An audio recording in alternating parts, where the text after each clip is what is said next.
प्रेम से बोलिए बागेश्वर धाम सरकार की जय, सांचे दरबार की जय। प्यारे भक्तों, यह नवरात्र का समय चल रहा है। आज हम आपको बताने वाले हैं कि माँ दुर्गा की पूजा कैसे करें ताकि माँ दुर्गा की असीम अनुकंपा आप पर और आपके परिवार पर हमेशा बनी रहे। तो आइए जानते हैं कि पूजा कैसे करें। सर्वप्रथम माता रानी की एक मूर्ति लेकर आए घर में, या तो घर में मूर्ति पहले से अगर विद्यमान है तो सबसे पहले एक चुनरी लेके आए और माता रानी को स्नान आदि करवा के चुनरी जरूर से जरूर पहनाएं। चुनरी पहनाने का अपना एक महत्व है। नवरात्र के समय में माता रानी को चुनरी पहनाने से घर में सुख समृद्धि का वास होता है और मन हमेशा प्रसन्नचित्त रहता है।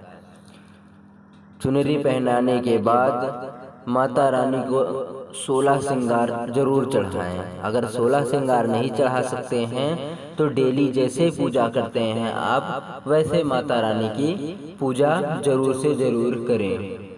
इसके बाद 9 दिन के लिए माता रानी को अखंड ज्योति जरूर से जरूर जलाएं। अखंड ज्योत जलाने से आपके घर की जितनी भी नकारात्मक ऊर्जाएं होती हैं वो समाप्त हो जाती हैं। आपके जीवन में जितने भी कष्ट होते हैं, जितने भी बाहरी बाधा होते हैं, ऊपरी बाधा होते हैं, वह उस अखंड ज्योति में जलकर समाप्त हो जाते हैं। इसलिए अखंड ज्योत जलाएं और 9 दिन तक वह अखंड ज्योत जलनी चाहिए। इस बात का विशेष ध्यान रखें। इसके बाद यदि संभव हो सके तो खुद से दुर्गा सप्तशती का पाठ करें। अगर दुर्गा सप्तशती का पाठ आप नहीं कर सकते हैं तो किसी ब्राह्मण पंडित को बुलवाकर अपने घर में दुर्गा सप्तशती का पाठ अवश्य करवाएं। 9 दिन लगातार माता रानी को यदि संभव हो सके तो सफ़ेद पेड़े से भोग लगाएं। यदि सफ़ेद पेड़ा नहीं मिल रहा है तो मिश्री का भोग जरूर से जरूर लगाएं। साथ ही लौंग इलायची माता जी को बहुत प्रसन्न हैं, इसलिए लौंग इलायची जरूर से जरूर भोग प्रसाद में डालें।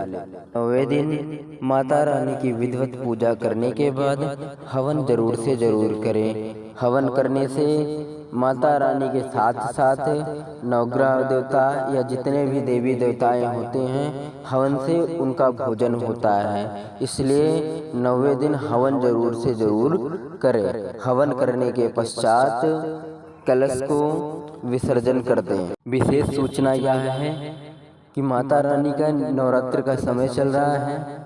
यदि संभव हो सके तो रोज डेली 9 दिन तक, जब तक नवरात्र का यह समय चल रहा है, रात को 1 घंटे 2 घंटे 3 घंटे 4 घंटे जागरण करें। माता रानी का जागरण सबसे ज़्यादा जरूरी है। पूजा पाठ सब कुछ करना जरूरी है, उसी तरीके से माता रानी का जागरण करना सबसे ज़्यादा जरूरी है। माता रानी की भक्ति पानी है तो जागरण करना सबसे ज़्यादा जरूरी है। जो व्यक्ति पूजा पाठ सही ढंग से नहीं कर पाते हैं वो लोग जरूर से जरूर नवरात्र को माता रानी का जागरण जरूर से जरूर करें। माता रानी के भक्ति गीतों के बारे में जरूर से जरूर बखान करें, गाएं। ऐसा करने से माता रानी प्रसन्न होंगी और आपको मनवांछित फल प्रदान करेंगी। तो प्रेम से बोलिए सांचे दरबार की जय। यदि यह जानकारी आपको अच्छी लगी हो तो लाइक शेयर सब्सक्राइब जरूर करें। धन्यवाद।